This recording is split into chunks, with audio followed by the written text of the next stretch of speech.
Hello everyone, first of all let me introduce myself. My name is Annisa Fanni and I am responsible for today's presentations.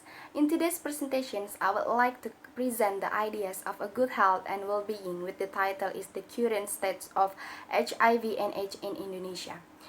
In these occasions, I'm hoping to cover 3 points. Firstly, the introductions. Secondly, it is the discussions, and there are 3 points for discussions. The first is the estimations of the number of people vulnerable to HIV infections and a number of people with HIV in Indonesia. Second is the root causes of HIV/AIDS in Indonesia. The third is the importance of a sex educations for teenagers from parents, and the thirdly I close with conclusion. Starting with introductions, as you can see in the slide, HIV stands human immunodeficiency virus. It harms your immune system by destroying the white blood cell that fight infections.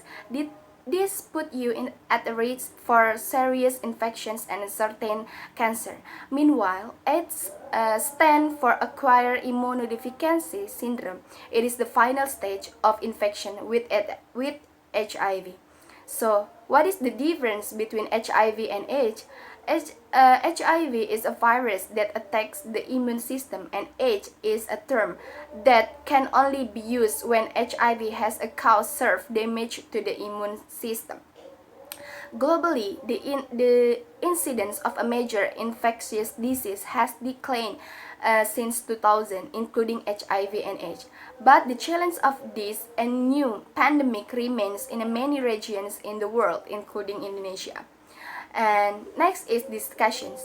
In these discussions, there are 3 points. The first is the estimations of the number of people vulnerable to HIV infections and a number of people with HIV in Indonesia.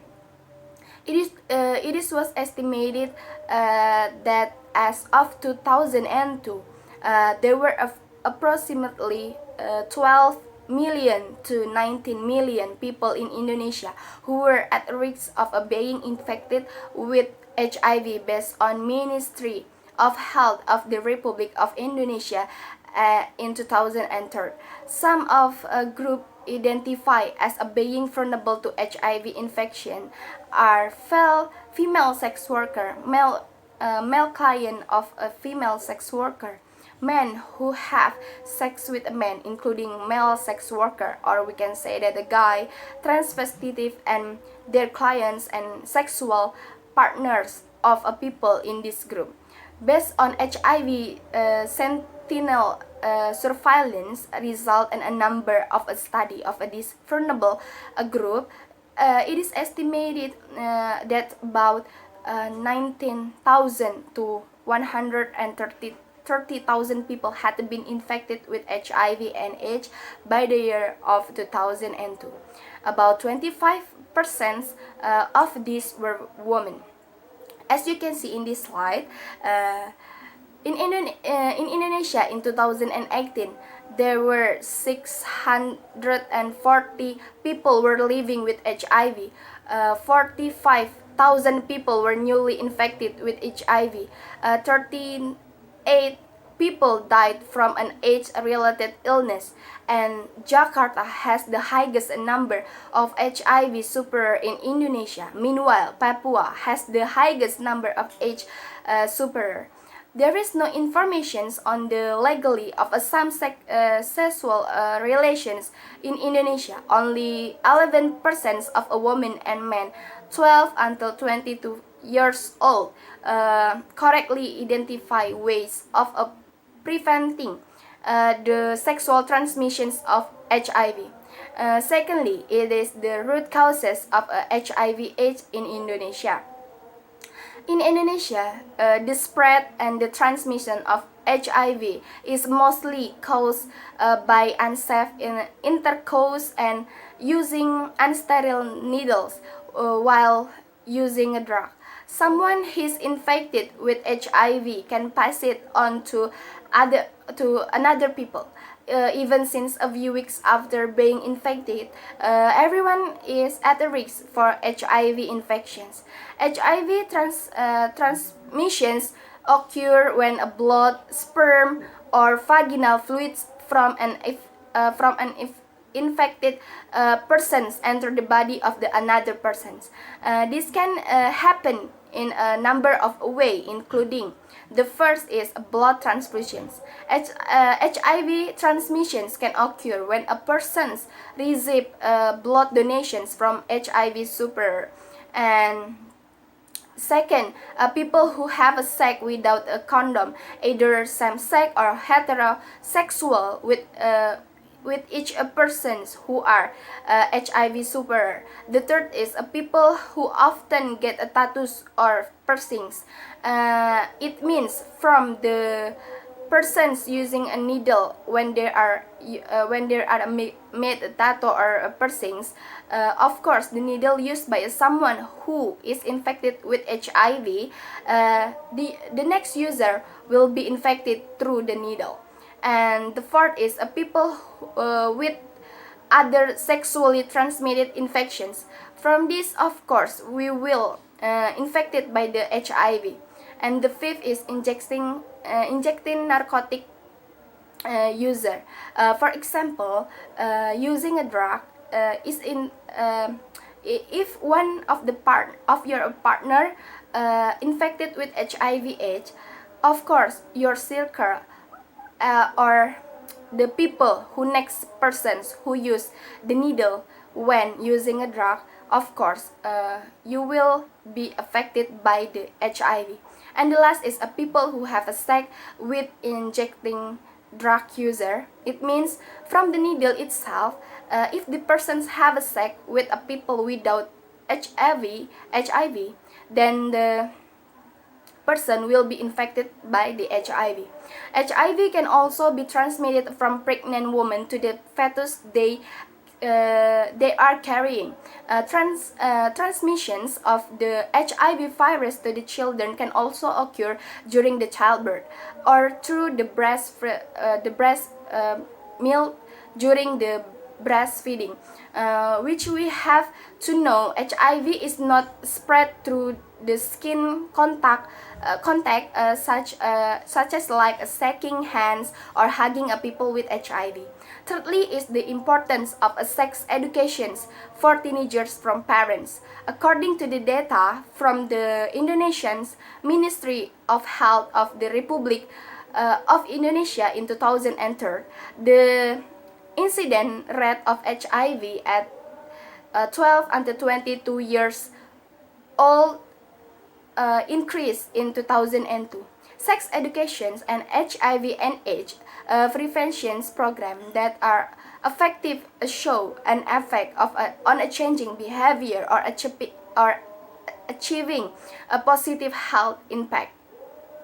Sex education has a very broad scope, starting from the introductions of blood parts to how to care for them, to getting to know sexually transmitted disease such as HIV and AIDS.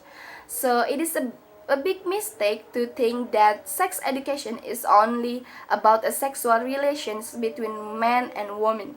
And unfortunately, there are still many parents who think that sex education is a taboo, even say that sex education is as the same way or as the same as teaching children to do free sex. Based on expert from PARA, in fact, proper sex educations will teach about the risks of a casual sex, including sexually transmitted disease such as HIV and AIDS. The goal is that the children avoiding this behavior. This is where the role of a parent is needed as the main educator of a children, to involve them in discussions of a sexually and reproductive health. When the parents talk about sexually with their children, we can ensure that the information they get it is accurate information. Parents should be children first sources for sexually.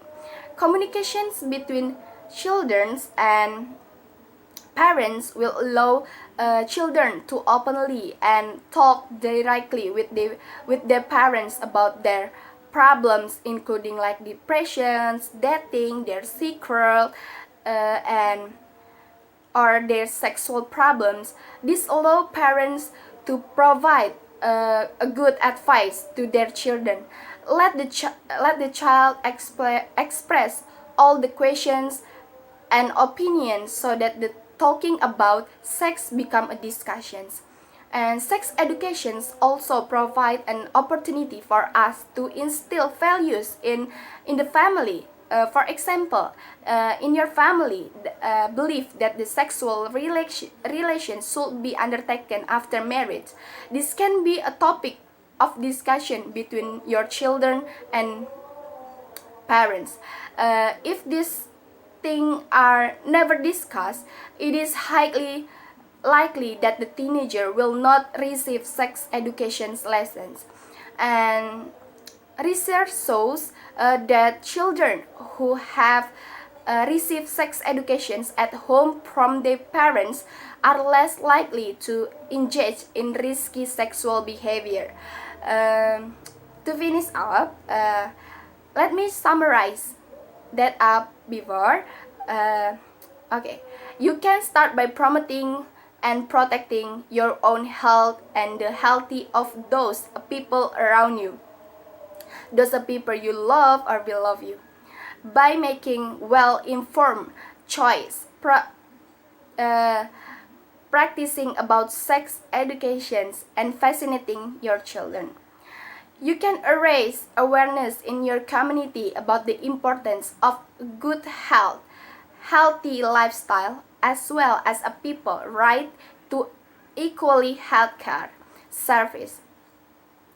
You can doing this by take action through your school, teams, organizations, and friendship and others to promote better health for all, especially for the most vulnerable such as women and children.